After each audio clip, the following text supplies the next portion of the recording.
all these beautiful smiling faces. So thank you once more for showing up during these challenging times to the International Dinner. It is such a treat. Just one little general housekeeping announcements for everyone out here. If you get hungry during the program, the snacks are down the hall and to the left in your kitchen. And if you need the restroom during the performance, this beautiful International Dinner performance, it's also down the hall, but this time you want to take a right. Don't mess those two places up though, okay? We also know how you like to pick up your International Peace Corps calendar each year at this event. So check out the online order page. We're going to drop a link into the chat, and don't forget to use PC for RPCVLA to receive a special discount. Each calendar sale still benefits the incredible Yamanaka Fund. Sandra, can you remind me where I can find snacks in my kitchen again? I got you, Christina. I got you covered. Okay, so you're gonna make a left, right to your left. You're gonna make a left, go down the hall, just about 10 to 15 feet, and then make a direct right. You're good. You're good. The craziest part is that's actually accurate on where I can find snacks in my kitchen. Way to go. All right, well, we're a small, mighty group, so I'm so glad to have everybody join us. For those, if this is your first kind of time joining us, RPCVLA is the official alumni organization of the Rupert Peace Corps volunteers who are in the Los Angeles area. And we have a variety of events throughout the year. They could be related to community service, they could be social events. Obviously, we have amazing virtual events this year, just like this one. And as Sandra stated, this is kind of our biggest fundraising night of the year. And throughout the year, we fundraise for the Yamanaka Fund. And that is our official grant-making arm of RPCVLA. So Jean Yamanaka was a Peace Corps volunteer in the Philippines. She taught in 1967 to 1969. And she came back to the US and served on our Los Angeles board. Unfortunately, she passed away at just young age of 31. But her family was so wonderful and wanted to keep her Peace Corps legacy going. So they gave a $100 seed fund allowance to start the Jean Yamanaka Memorial Fund. And ever since then, we've been supporting current Peace Corps projects all over the world. Now, this year, we couldn't support any projects given the mass evacuation due to COVID-19, but we were luckily able to pivot and support local Los Angeles projects. So we were supported two causes. One was with NOMA, and that's the National Organization of Minority Architects. And the SoCal chapter holds a summer camp every year to expose minority youth to careers in architecture and engineering.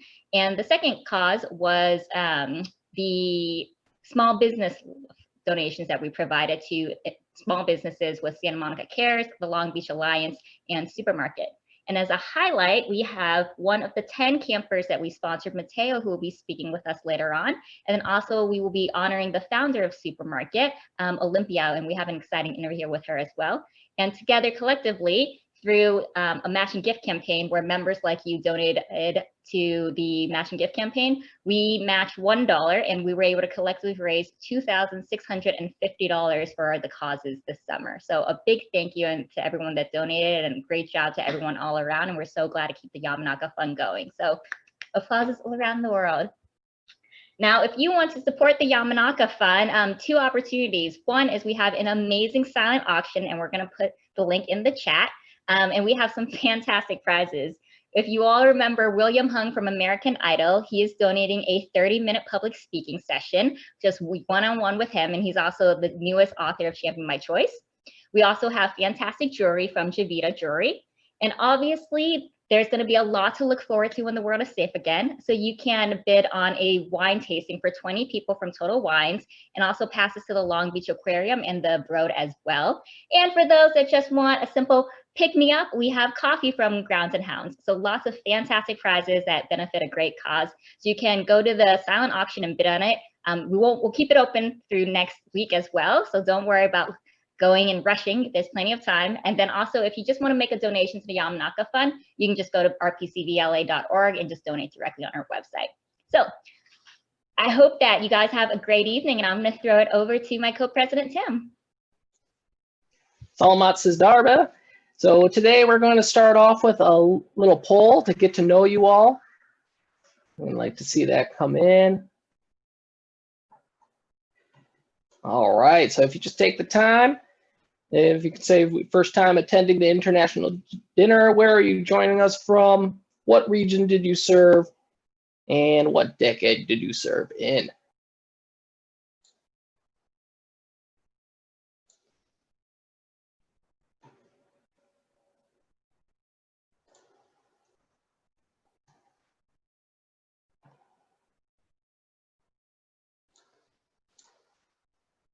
Okay.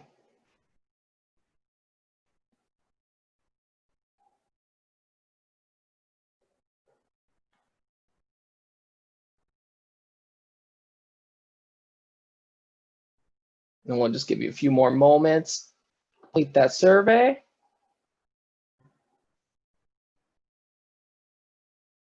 Any of you who are tuning in from a beach, I'm really jealous. I'm in the valley. It's not as hot anymore, so that's nice.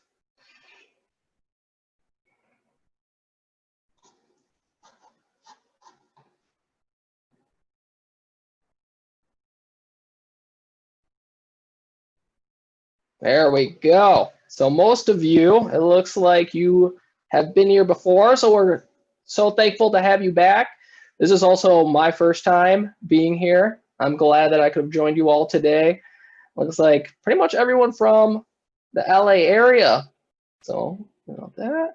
And like in regular Peace Corps fashion, we have disparate backgrounds, you know, a lot of different experiences, but we all come together for a unified vision. What is more Peace Corps than that? Oh my. And it looks like we have fairly newer, the last decade for everyone coming in when they serve. So we're glad to have you all here and all your experiences. So our first special guest today is going to be Glenn Blumhorst. He is the president and CEO of RPCVLA. He served in Guatemala from 1988 to 1991, and he's going to give us an update about the world of Peace Corps. If you have any questions, feel free to put them in the chat. Our wonderful moderator will make sure that those get to the guest speaker. So thank you so much for being with us here today, Glenn. What is going on in the world of Peace Corps? Well, thank you so much, Tim, and everyone out at RPCVLA. I'm over here in Maryland myself. Happy to join you this evening. I'd much rather be with you there, though. And I just noticed from the photos of last year's event where I was attending, I actually have on the exact same shirt. So I hope nobody noticed that, but now you do. Now you know it. Thanks again for the invitation to join you. It's just really fabulous to see how active the RPCVLA group is. I congratulate you on your fundraising for the Yakamaka Fund, and I think that's just such a really important endeavor that you undertake. And I appreciate also the way that I've understood that you've pivoted your approach to supporting initiatives around the LA area. That's just so important in these times of COVID. So congratulations on the great work that you do and the fabulous group that you are. And I just really appreciate being invited to be a part of your dinner. Thanks so much.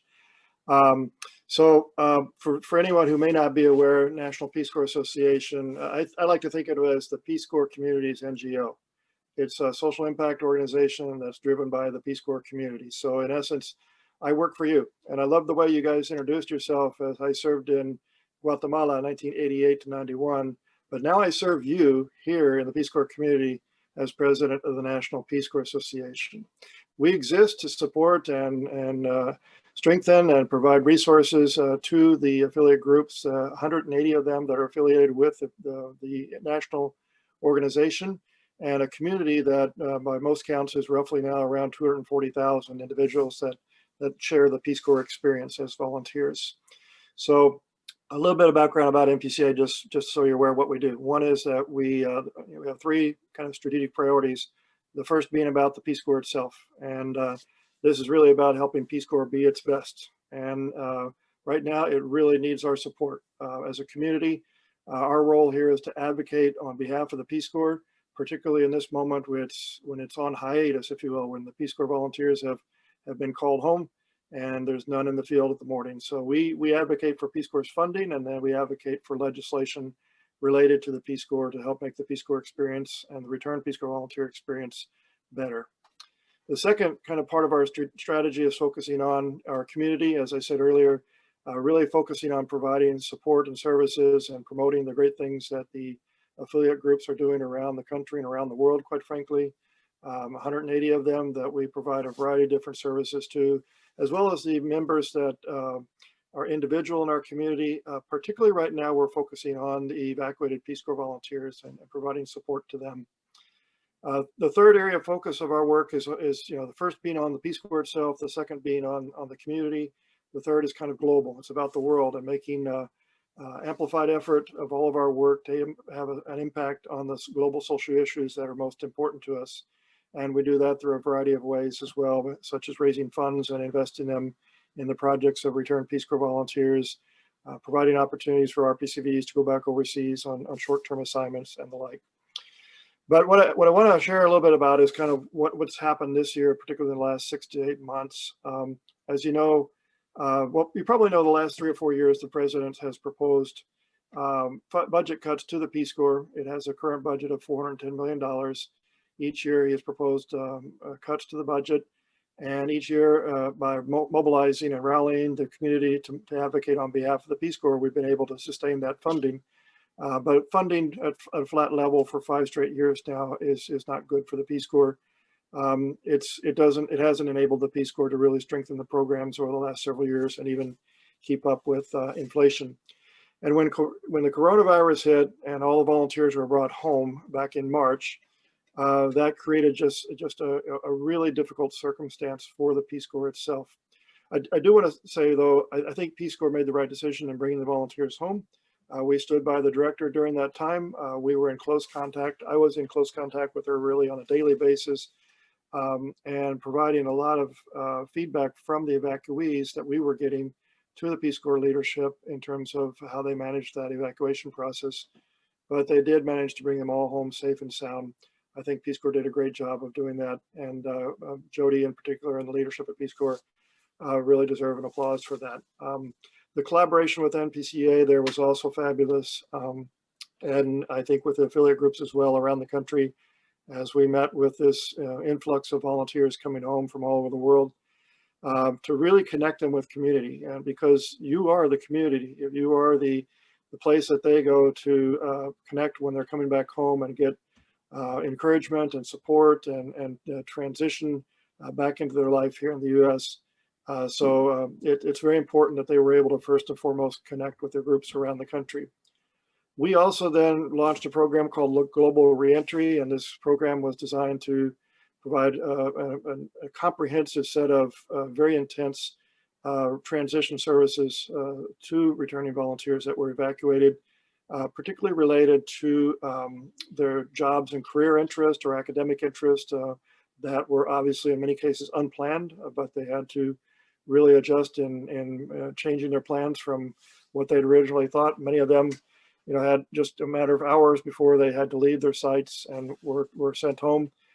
So plans interrupted halfway through their service. And they had not thought about what was after Peace Corps in many cases. So helping to get the Coverdale Fellows Program extended, reopen applications to that program, expand the scholarships to RPCVs, helping extend the non-competitive eligibility through legislation that we helped pass, and a variety of benefits such as the extension of the health insurance for volunteers.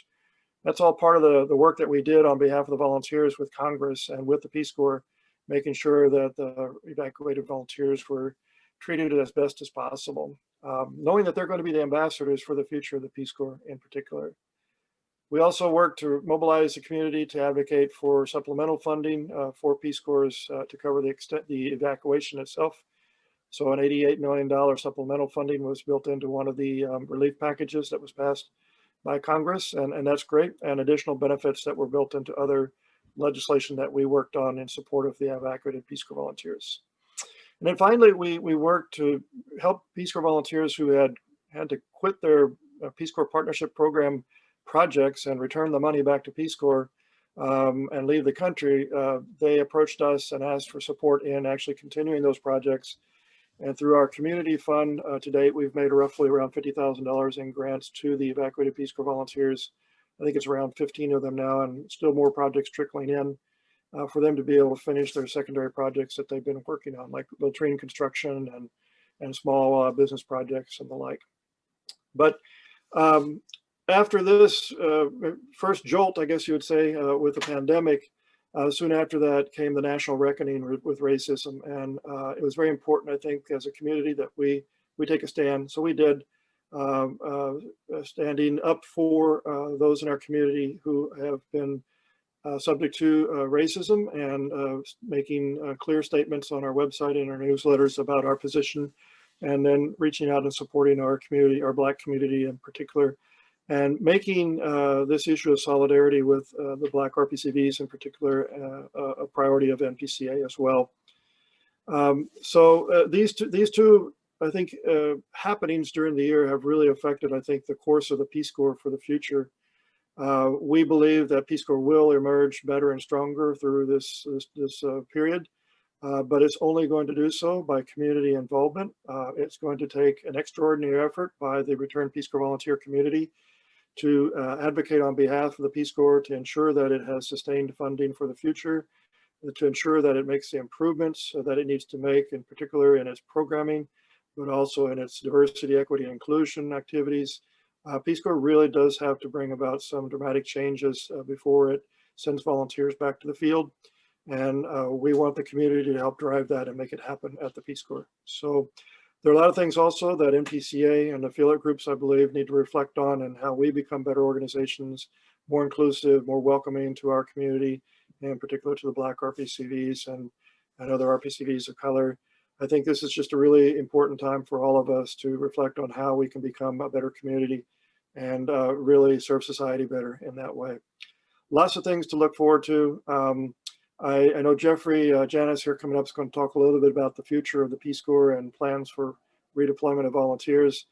On NPCA's part, I just want to mention, though, that we have several pieces of legislation that we've been working on in both House and Senate, mostly related to the benefits and entitlements for returned Peace Corps volunteers. And we just ask that you stay tuned for calls to action related to those pieces of legislation that are so important to get passed. We also have two bills right now that we're using our advocacy outreach for related to voter suppression and community policing, the John Lewis Voter Rights Advancement Act in the Senate, as well as the George Floyd Justice and Policing Act also in the Senate. We are using our advocacy resources to help you reach out to your members of Congress and let them know how you feel about those two pieces of legislation that we believe are really important. There's other pieces of legislation that are really important right now, but we'll keep you posted on those as they come out. They're more related to longer term sustainability of the Peace Corps with its funding, and for other provisions to RPCVs in particular.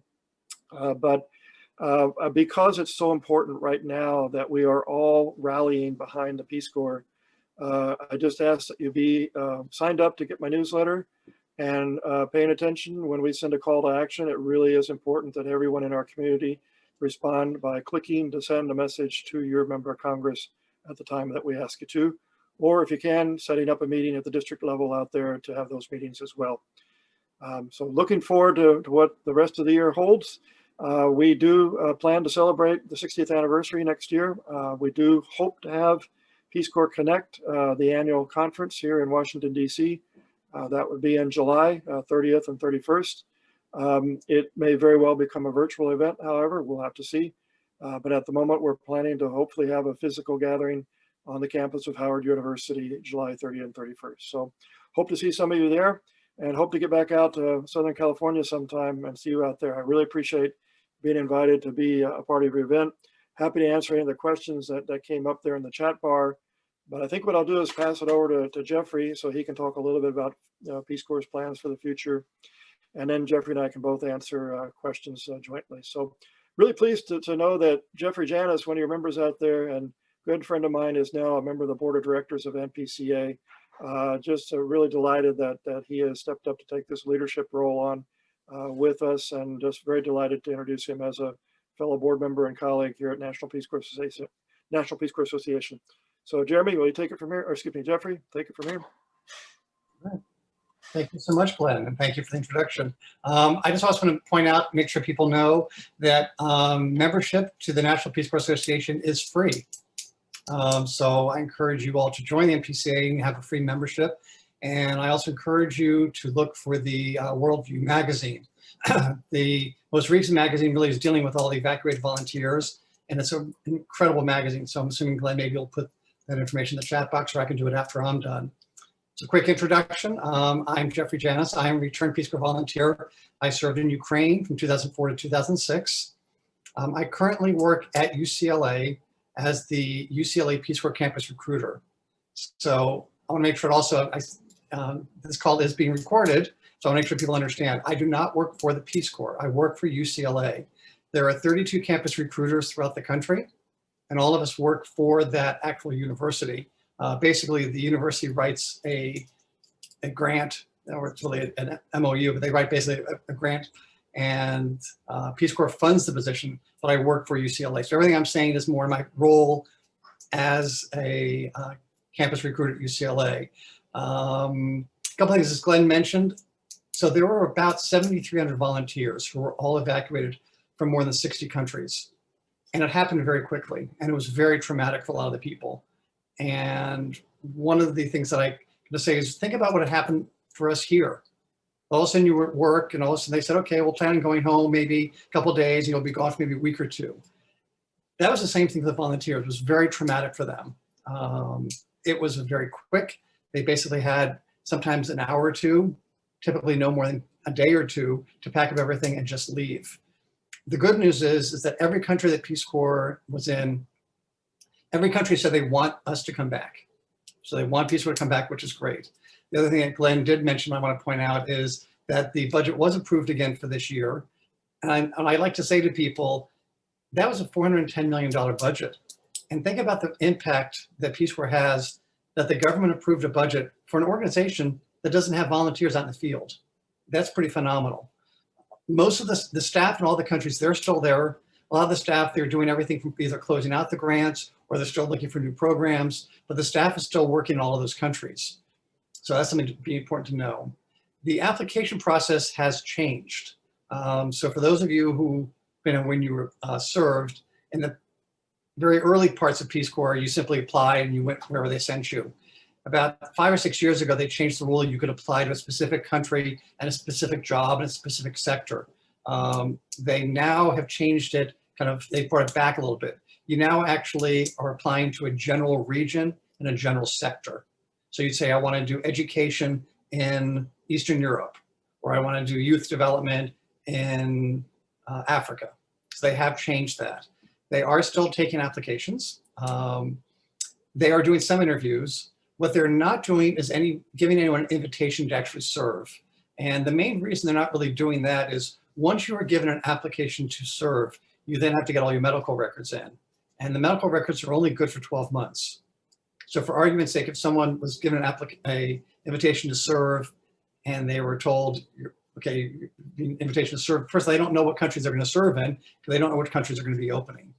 But they also can't go through the medical, because the medical is only good for 12 months. So everything's kind of on hold. Their goal is to send the evacuated volunteers back first, and then to send the new volunteers. Their goal is to send the evacuated volunteers in the first quarter of 2021, and then the new volunteers kind of April, May, June of 2021 also. They've talked about possibly when people go back to these countries, they may have to actually, once they arrive, quarantine for 14 days before they go and live with the host families. These are things they're talking about. They just don't really know. One of the things I love to point out to people, because all of you are RPCVs, is that what makes this a little complicated is the whole staging process. So I typically like to say, you know what, if there are roughly, I think, 62, 63 countries, and there's 52 weeks out of the year, that means there's basically one staging every week. If you think about that, even if January 1, they have a cure, they have a vaccine, they have whatever, everything's wonderful, they cannot do 62 stagings in a month or 2 months. It's going to take a lot of time to get people back. They don't have a sense, they don't know exactly how many volunteers will want to go back who are evacuated. They have a sense, but they don't really know. Obviously, that can also change. And they also don't know which countries are going to be first or which countries are going to be last. So I say to everybody, sit tight. It's hard to say what's going to happen. And I talk to a lot of students. I really say to them, don't even try to second guess. But I think that it's important that people are still applying. I've seen an increase in applications. There's a general theory that when the economy is not doing well, applications increase. I have definitely seen applications increasing. I've seen a huge interest of students. I think it's partly because of the economy. I think it's also people really want to make the world a better place, and they still really care about Peace Corps, and they feel like, you know what, now's the time to do it. So with that, I'm gonna keep mine short. I think if you have any questions, you can put them in the chat box. And thank you again for inviting me. I'm looking forward to seeing you all soon. Thanks so much, Jeffrey. If there are any questions, feel free to put them in the chat. But for now, since there are none yet, I think I'm going to keep moving to the next really exciting part of this program. So our 2020 Local Hero Award recipient and keynote speaker is an inspiring young leader in Los Angeles named Olympia Offset. She's the founder of Supermarket, a pop-up grocery stand and delivery service for organic produce. And the concept was born of her frustration with the lack of healthy food options in South LA. We're proud that Supermarket was one of the small businesses that RPCVLA supported through our Yamanaka Fund gift matching campaign in June. Olympia is an LA native, Howard University graduate, and she was featured in a video about innovative kindness, which you can find. It's great. It's called Give 3 Gifts. And she initiated the creation of a 100-foot mural at 54th and Crenshaw in Los Angeles called Let's Be Good to Each Other. So she's committed to birthing experiences, gatherings, and gifts to LA, which make Earth a better place to live. And Olympia is getting ready to open a brick and mortar store soon, so she's been very busy and couldn't be with us tonight. But I had a conversation with her yesterday, and I'm going to play that for you now.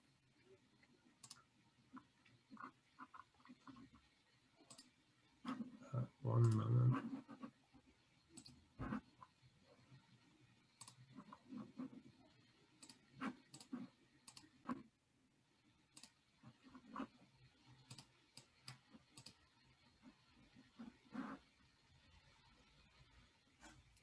Thank you so much, Return Peace Corps Volunteers of Los Angeles, for presenting me with the 2020 Local Hero Award.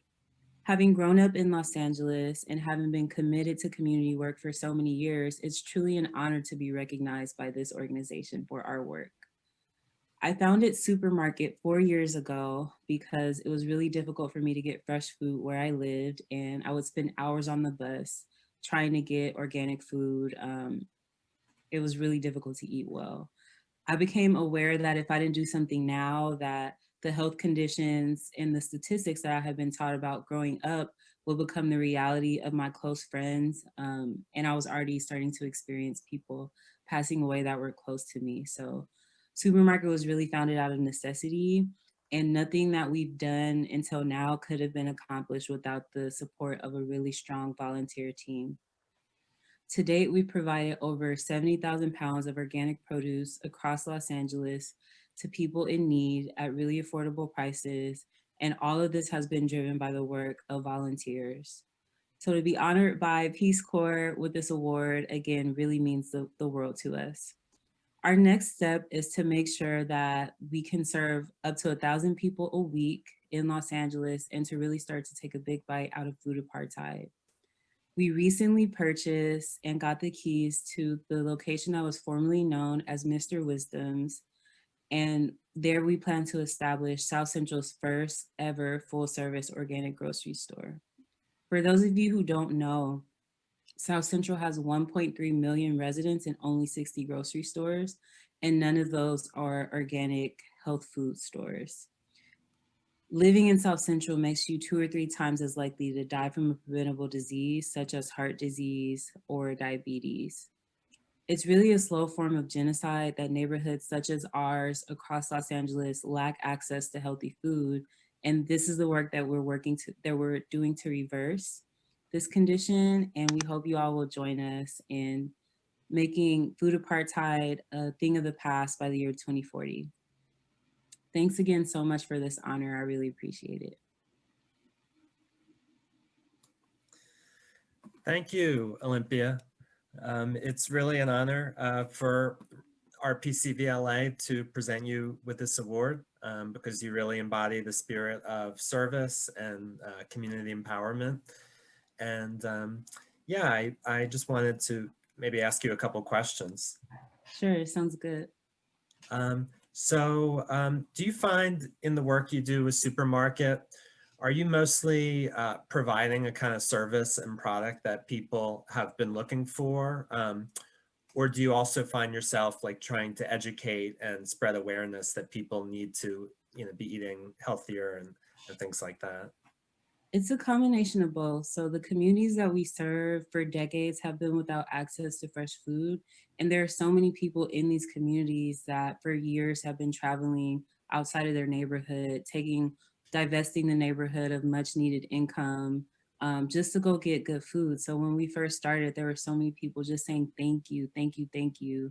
Thank you for doing this. Even though we were so bare bones, we barely even had a table. We had like a couple of boxes of fruits and vegetables. Everyone has been really appreciative from the start. But another part of that work is that because it's been decades of just sort of fast food culture and people have gotten disconnected from fresh ingredients and how they're used, a part of the work is also education and exposure. So for example, one of my favorite, stories from early when we started is that there were these two little kids that would sort of run around Lamert when we would vend in Lamert Park. And, one comes up and he points at a banana and he says like, what's that? And I give him the banana and he eats it. And he says, why is this so good? And then his brother comes over, I give the brother a banana and then they beg their dad, they bring their dad over and the dad buys all the bananas. So the subsequent weeks, they would always come up to our table and it made me really happy that they were begging for and demanding bananas and coconuts, like instead of a honey bun. So there is a lot of education that has to be done. And that's something we work really hard on through our nonprofit Superseed is putting on, juice cleanse support groups, screenings, offering scholarships for groceries, and doing everything that we can to educate people and expose people to healthy food. That's awesome. And now, obviously we've been in this long period of, COVID-19 and everything's changing. How has that affected your approach and as we move on through this? So we used to do pop-ups outside each weekend. We would pop up mostly in Lamert, but sometimes we would go to other locations as well. So with the start of the pandemic, we stopped our pop-ups where people would come up and shop in person, and we switched just to pre-order delivery and pickup services. And so overall, it's been really powerful. It was encouraging to see people, rush to buy fruits and vegetables when the pandemic started. There's obviously a lot of health outcomes and health fallout that will probably come from this, but it gave me hope to see people, taking care of their immune systems and cooking at home and things like that. And so it's been a lot of work for us, honestly. Like we had to do we had to figure out how to serve 5 times as many people within like 2 weeks, sort of like with the same bare bones resources that we had already been used to having. So it was definitely a challenge. It was exciting. But I think it helped prepare us for the next stage in our growth because we really want to get to a place where we're serving 1,000 people a week in Los Angeles and where we can have a really significant impact on the food landscape in Los Angeles. And so that's going to take a lot of growing and learning and everything like that. So that's something we're really looking forward to. Okay, great. And finally, in the Peace Corps, a big focus is always forming partnerships in the community, working with others. So, as an entrepreneur, how do you think about collaboration and mentorship and things like that? Yeah, collaboration is key and partnerships are key. Some of the partnerships that we established early on have been invaluable to us being able to develop and sort of get to this point. My background is in public relations, so obviously in PR, communication is important, networking is really important, and I think partnerships are the way to a better future. Like the more that we can figure out where we align with each other as organizations, and the more that we can find synergy between like-minded causes, the more powerful causes for good become. And you know, that's what a system is. It's a connection. It's a collection of organizations working together, you know, sort of smoothly. So if we learn how to organize ourselves, and if we learn how to work together, then we can be effective in creating the changes we want to see. Wonderful. Well, yeah, thanks so much for the great work you're doing and for joining us for this segment. Really appreciate Thanks so much. I hope everyone enjoys their weekend, and I can't wait to watch the recording of the entire event when it's over. All right. Thanks, Olympia. Thank you.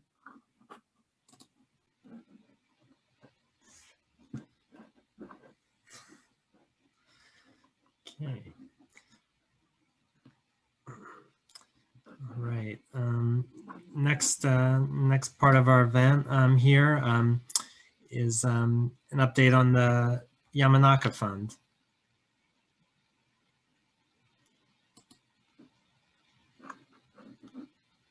Or Darnell.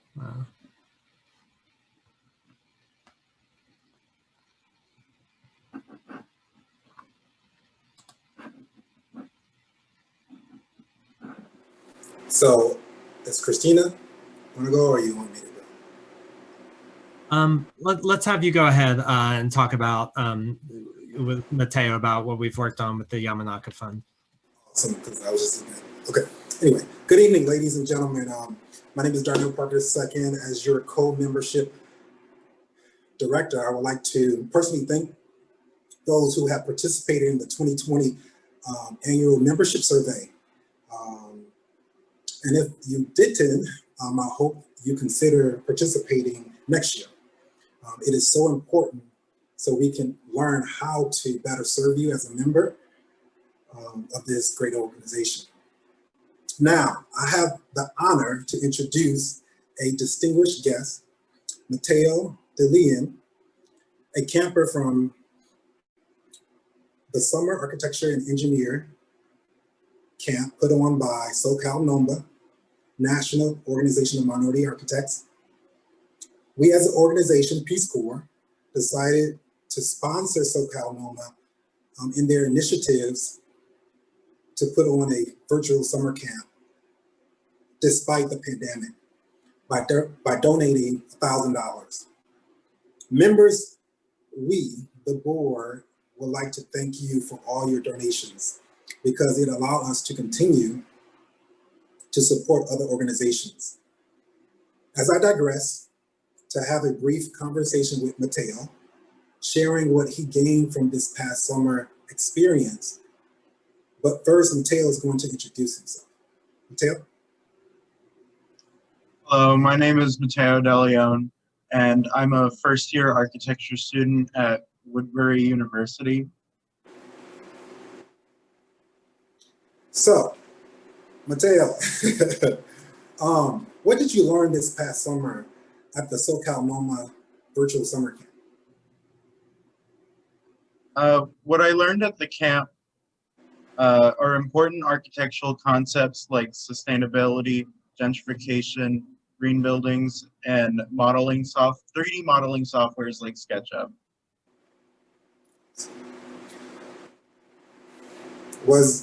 What was it like?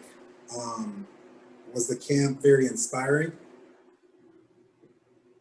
Normally, in past camps, we would have all the campers in one spot, usually on a college campus.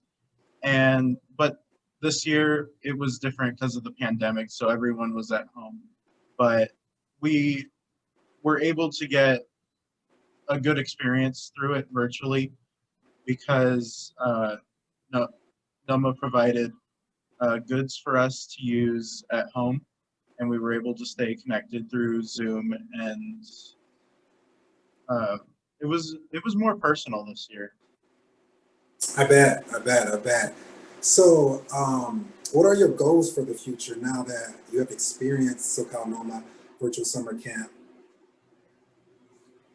My future goals are that after I graduate from college and eventually find a firm to work at, I want to help the city of Los Angeles with its homeless crisis. Los Angeles has the second largest homeless population in the country. So my goal is to design sustainable and affordable housing architecture to reduce the rising homeless population. Is there anything else you would like to add that made you want to attend the summer camp? Attending the summer camp really opened my eyes to architecture over the years. It really showed me that as an architect, we have the ability to impact society, how it looks, and how culture looks. So take Los Angeles, for example. It's got architects that come from many different backgrounds and different cultures, and they all come together to influence the design of the city. And I just find that really interesting. Awesome. Thank you, Mateo. Well, there you have it. Thank you, Mateo, for sharing what it was like being a camper, and hopefully our members would be willing to continue sponsoring an organization that inspires the future generation. Thanks.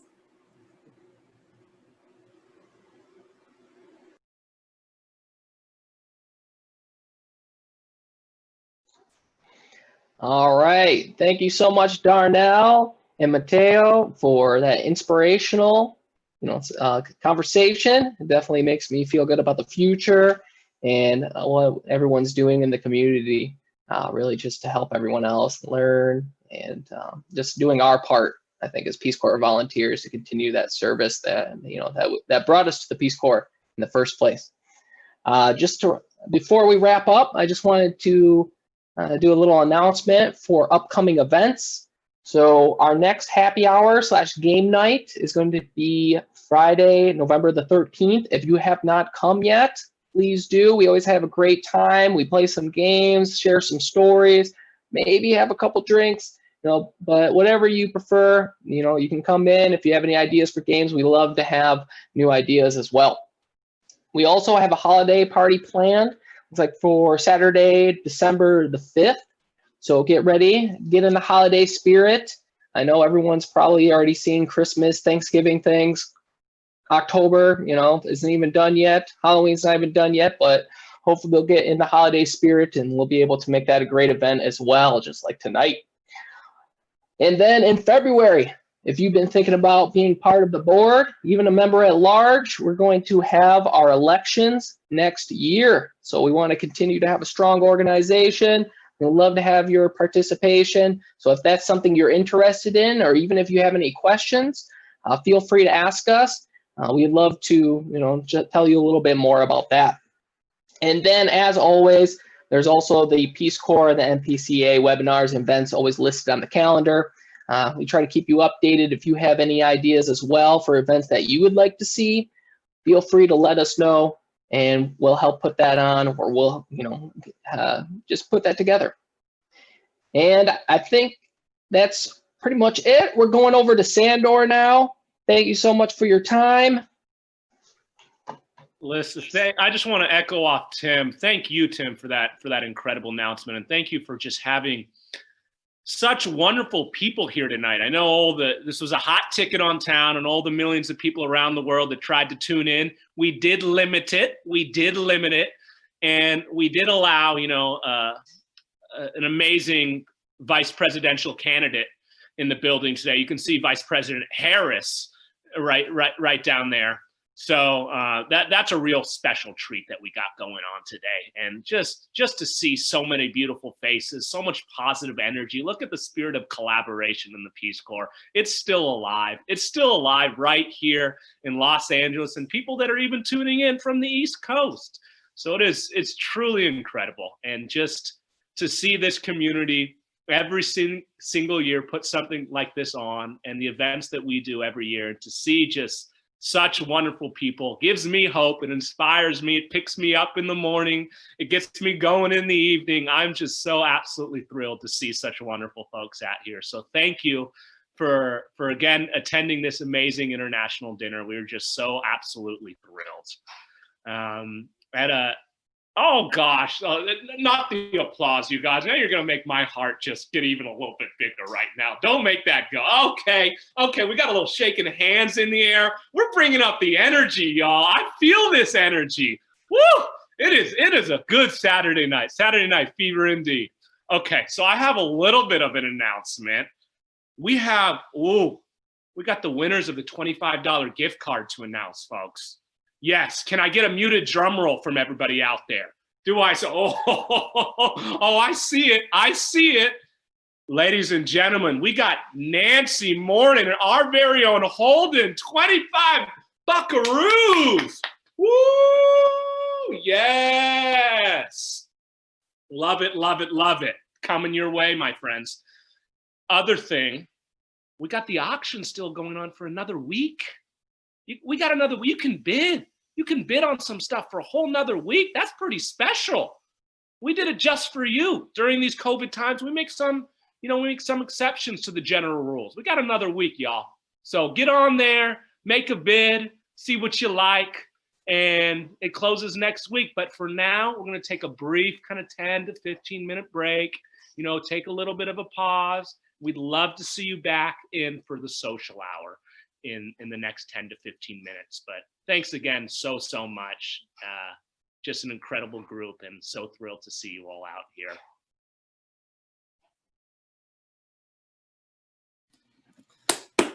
Thank you, Sandor. All right, we'll see everyone in a few minutes and about 10 minutes or so in the social hour.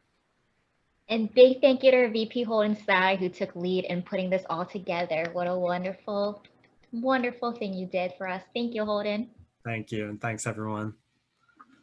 All right, we'll see you soon. Come back.